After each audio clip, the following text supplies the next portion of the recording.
This is Bloomberg Crypto, a daily Bloomberg iHeart podcast. And I'm Stacey Marie Ishmael, managing editor of crypto for Bloomberg News. It's Tuesday, October 25th.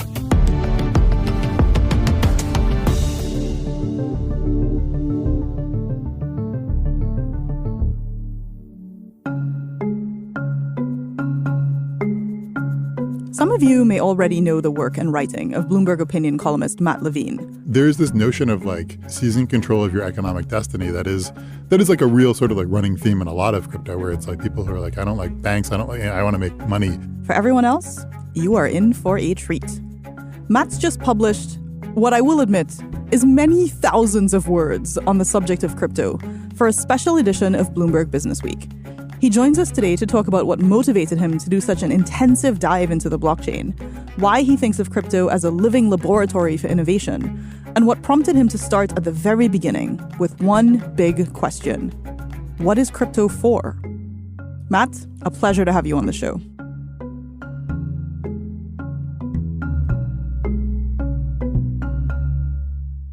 So we've got this... I hesitate to use the word magnum opus because I feel like there's going to be other things that you do. It's a long thing. But it's this incredible deconstruction, distillation of a question that we tackle on this show pretty much every day, which is, what is crypto? Why did you do that? Crypto is relatively new and big enough to be really interesting, but small enough to be sort of contained. And so what I wanted to do was sort of start from like the first principles of crypto and say, this is like what Satoshi Nakamoto invented and like what he typed in a white paper, and then build from there and sort of look at all of the possible ramifications and developments of that, and to try to do it in a way that it turned out to feel to me quite long, but like less comprehensive than I wanted. Like one wants to be able to say, here's all of crypto in one magazine issue. And of course that's impossible, but it's like more possible with crypto than it is with a lot of other subject matters. And I thought that challenge was really interesting to try to sort of capture like from the seed to like what it developed into. So you talk obviously about the origins, about Nakamoto, about the white paper, but you know, over the course of the issue, you also delve into things like decentralized finance and leverage and margins. Coming out the end of this, even where you say it's not possible to wrap your arms entirely around the whole thing, is there one thing you feel now that you understand more about why crypto is than at the beginning? That's an interesting question. I mean, like the words you just said, the stuff that I wrote about, like, part of it is that I come to this from a background in finance, right? I'm not a crypto evangelist or a technologist. I'm a person who works in finance. And so I'm interested in looking at like the way that crypto has both split off from traditional finance and found new ways to do things, but also like recreated some of the good and bad structures of traditional finance. And, I say in the piece that it recreated 2008, right? I mean, like it had its own mini like leveraged financial crisis that has a lot of rhymes with like what the traditional system did in 2008. But I mean, to your question, like one thing that I think that I didn't fully appreciate and feel like I appreciate more is the extent to which like people in crypto feel the same way, which is that this is a really fun way to build almost a toy financial system that like works in a pleasing way for the people who use it, and that feels like it gets rid of some of the inefficiencies of the traditional financial system and makes it just sort of more fun to innovate and to build new products and to trade products. And I think that is interesting as a lens on like what crypto is for. Like one thing it's for is like making financial people happy, which has a value in the sense of like, what are the odds that you'll build like the next important financial product, the next like, the future of the banking system, the future of like risk hedging on quote unquote the blockchain versus doing it in traditional finance? Well, if a lot of really smart people are really enthusiastic about being in the crypto system, that creates better odds of like doing real economic work in the crypto system just because like it appeals to the people who are doing that work. Right. You describe it as a blank canvas for all your aesthetic views about how markets should work. Right. Which is something that I think, like, I have a lot of aesthetic views about markets. And I think that one thing that I try to do in my writing is suggest that that's like a valid, concern. And I think that when you talk to people in crypto, like, they feel the same way. They're like, this is aesthetically cool. Like, this is like, it is fun to work here in a way that they didn't feel when they were at their jobs, in traditional hedge funds or whatever. But one of the things that you managed to do in the copy is there's a strong sense of like you're working out a puzzle, like you're riddling through something that seems intellectually very interesting.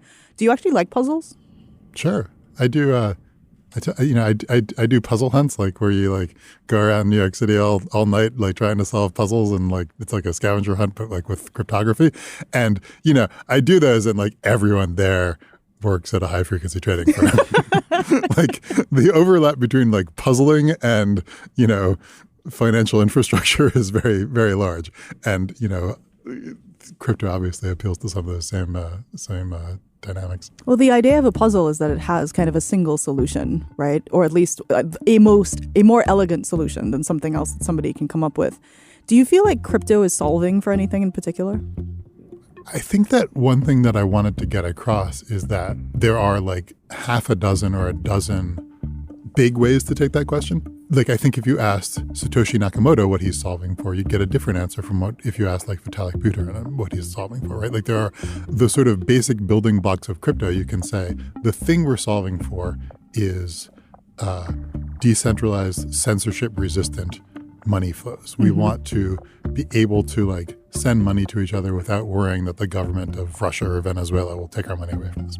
Or you can say we're solving for like a really resilient worldwide computer that can run programs that like, instantiate a stock exchange rather than having that exchange like live, in the computers of a corporation. Or you're saying like we're solving for like allowing communities of web users to like capture the value of that community for themselves rather than give it to Facebook or whatever. Or you can like have a bunch of different, other sort of big themes that you're trying to do in crypto. And there's sort of room for all of those things. And so no, I don't think there's like one thing crypto is for, but I think there's like a dozen things. I think some of them are implausible, goals. And I think some of them are like bad goals. Like when I read about like Web3 is going to make everyone an owner, everyone an investor in like the books they read. I'm like, well, that just sounds bad. So I think there's a lot of like, and I think different people have different like aesthetic views on that. But like, I do think there are some goals that are, like we're going to build a decentralized financial system that is permissionless and allows people to like build products without like negotiating ISDAs with six major banks before they like start building a product. Like that's a goal that like I think is kind of cool. And I think there's like a real, sort of goal of a lot of people in crypto. There's also this overarching theme that of everything you've described there, it kind of comes down to the interrelationship of trust, of money, and of community, whether you trust that community with your money or not.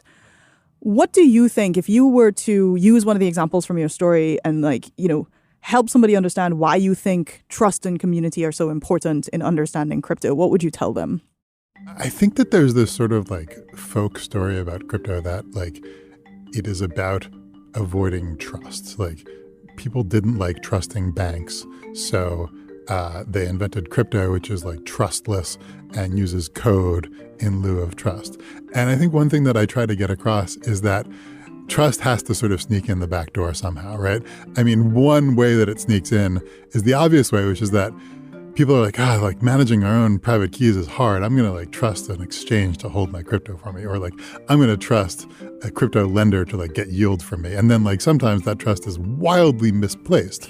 And you think like our norms of trust that are in the background are so strong that these people who are like, I want to avoid trust, I'm not going to trust any banks ever again, go and trust Celsius, and then Celsius loses their money.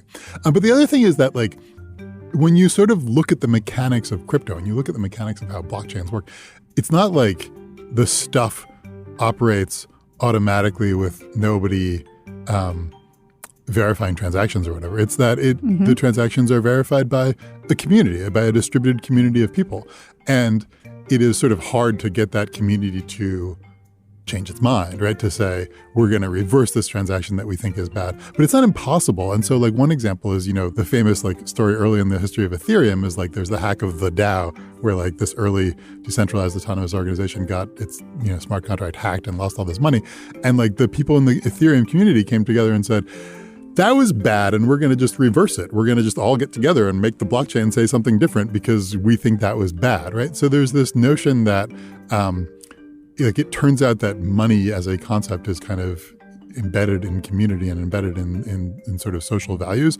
And you don't get away from that in crypto. You do it in a different way with more technology, but you still have that sort of basic need for community and trust. Like you don't need money if there are no other people in the ecosystem. Right. And you can think of money as like an objective thing. Or you can think of money as being a sort of social credit system where like money is like what you have done for society to get the money and what society owes you in exchange for the money. And I think that like there's this notion in crypto where people like the idea of it being an objective thing where like your Bitcoin live in your private keys and like no one can take it away from you and the government, doesn't have any say in it. And I think that you see that that's not quite true and that like even in crypto, money is socially determined and like it's just a different sort of social group that determines how much money you have and whether you can spend it. Coming up, you'll hear more from Bloomberg Opinion columnist Matt Levine on all things digital assets. We'll be right back.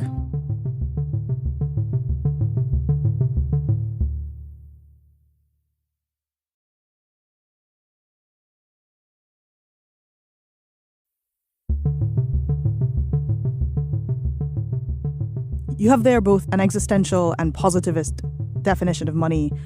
How would you define Bitcoin with like those same sorts of parameters? One thing it was designed to do was give a person an ability to send digital cash without using a bank.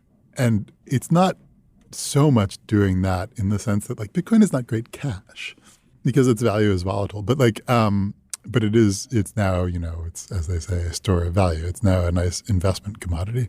It's a thing that you can trade. Mm-hmm.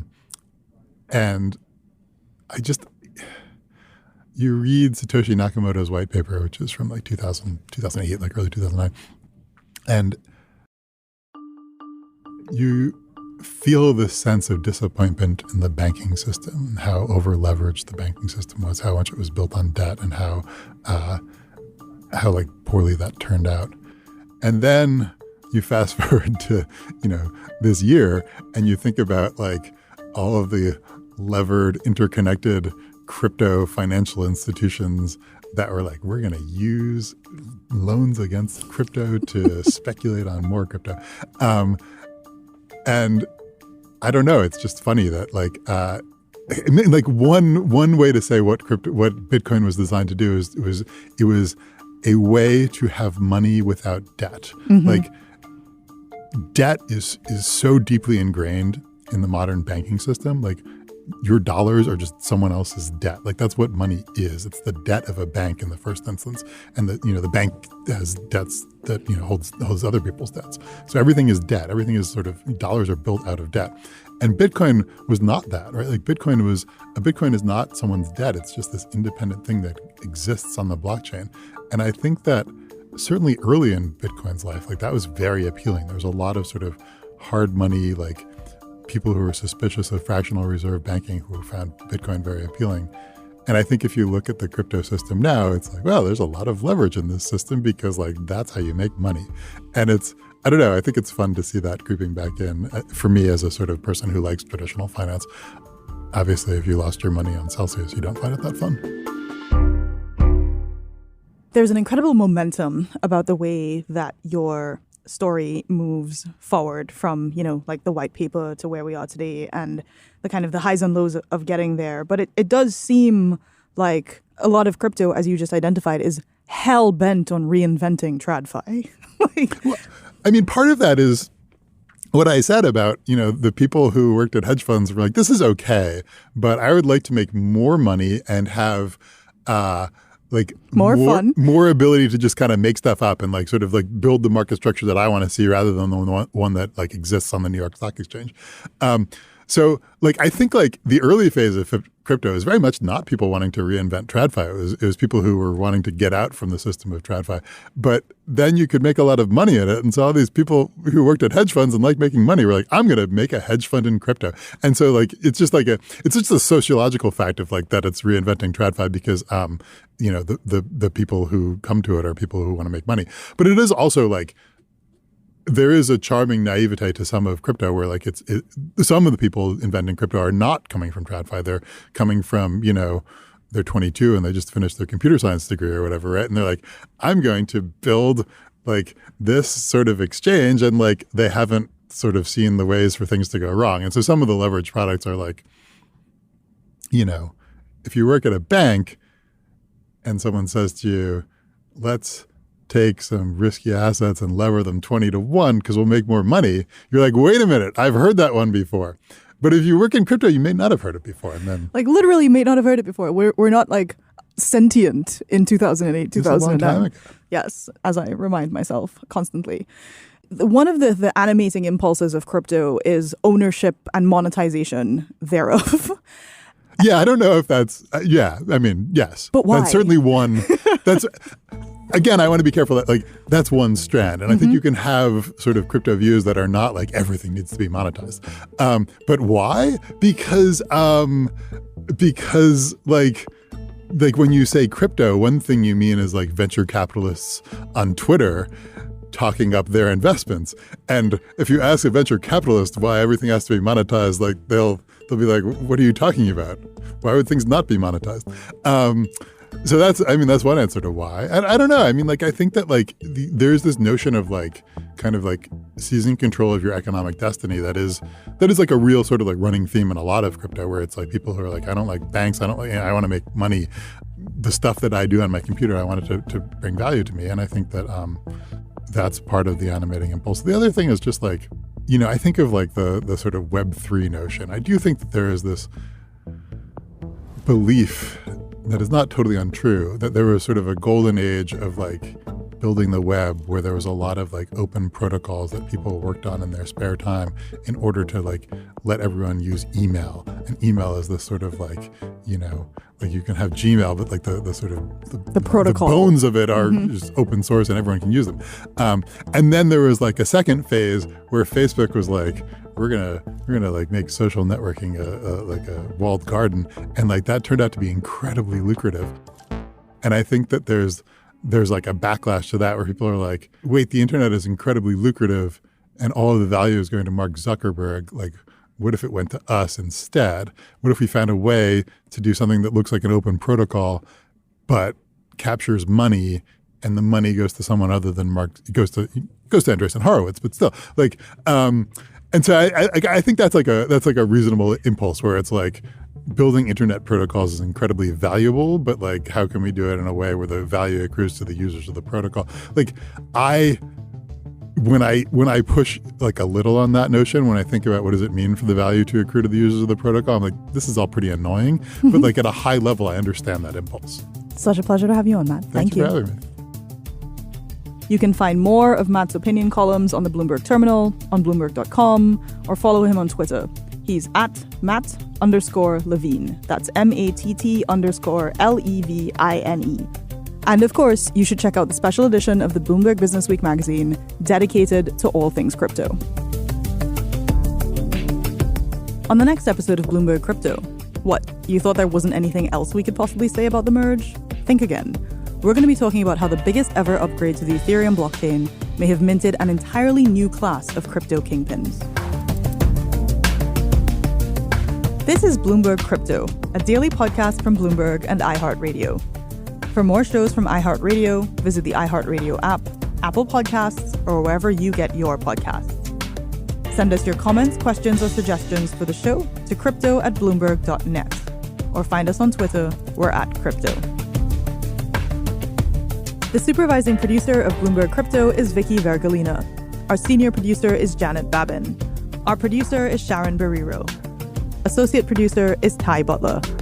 Desta Wonderad is our engineer. Original music by Leo Sidran. I'm Stacey Marie Ishmael. We'll be back tomorrow.